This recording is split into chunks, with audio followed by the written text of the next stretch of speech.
So even though I'm filming the vlog in front of you and you're working on it, for those of you who didn't quite pay attention or understand everything, you could take advantage of the fact that I'm filming this in class so that you can listen to it again. And then when I'm done editing this and putting it together as a vlog, I'll send it out on Google Classroom and Parent Square so that you know what it is that I expect of you for this project. This is like returning back to the Return of the Jedi. Return of the Jedi. Although we all know how that worked out for Anakin Skywalker. Gone but not forgotten. All right. I think this project is too important for me to fool around with some glasses on, but that's okay.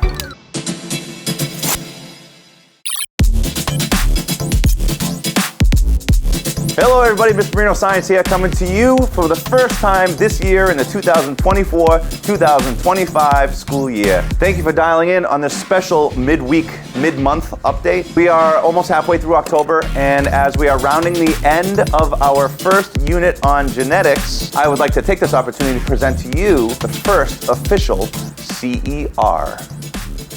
I'll put something there that says like CER and like special music. I can see him looking at me like, what's he doing? He is out to space.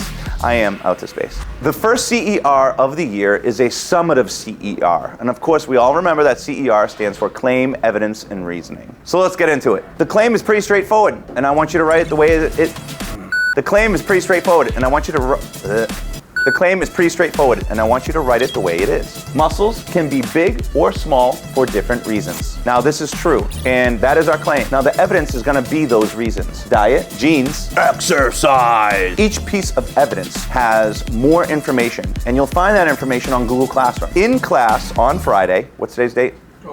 In class on Friday, October 11th, I went over those pieces of evidence. I went over where you're gonna find the reasoning too. For example, diet, you are going to use information from September 16th, the article about the elderly people and their diet and how it impacted their muscles. You could also use the cow matrix. Oh, that'd be kind of, if I had the energy, I'd put like Keanu Reeves with a cow head on, but I'm not gonna have that energy.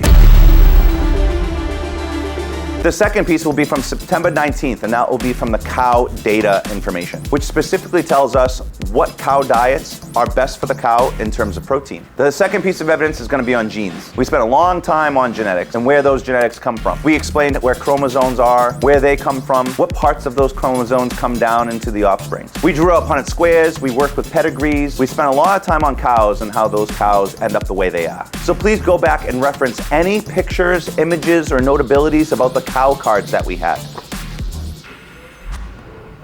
Remember, on the cow cards, we have these weird shapes which represent the chromosomes, and each piece of that piece of the chromosomes was represented by a shape or a letter in a Punnett square called alleles. There's a lot of vocabulary. As we start writing, we can realize we could use that vocabulary to really strengthen the points that we're trying to make in each piece of evidence. Moving on, since we're talking about genes, you should talk about myostatin and the role myostatin has when creating certain phenotypes in the offspring. Please make reference to Myostatin Bio 1.15 for more information. Assuming you did that assignment, and if you didn't, hopefully you made it up, you can use that information and quote that in your writing piece. And last but certainly not least, at least when it comes to Mr. Marino's New Year's resolution, exercise. The jokes get worse as the year goes on. I don't know how I did this for as long as I did. Like, I made one of these every week? Every week during COVID. Every week, there were midweek updates. I did these every week.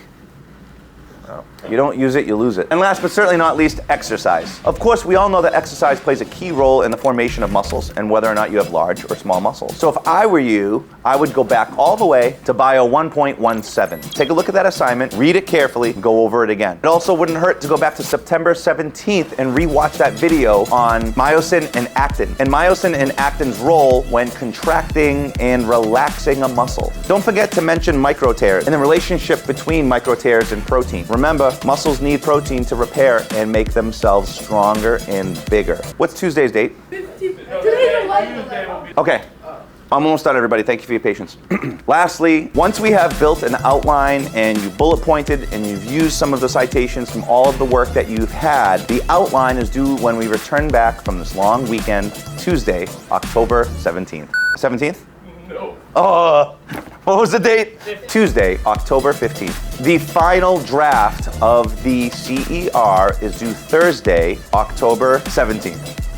I'm gonna edit that right in there. If you have any questions or you feel anxiety surrounding this, If you have any questions or you experience any anxiety surrounding this assignment, please don't stress out. Reach out and send me an email, jmarino@bpsk12.org. Subject, not clickbait. This is Mr. Marino Science coming to you once again from this first of the year, mid-October update. Good luck on your assignment. Take your time. Don't forget to make it narrative. Convince me that you know what you're talking about, and we'll work more on it a little bit during class next week.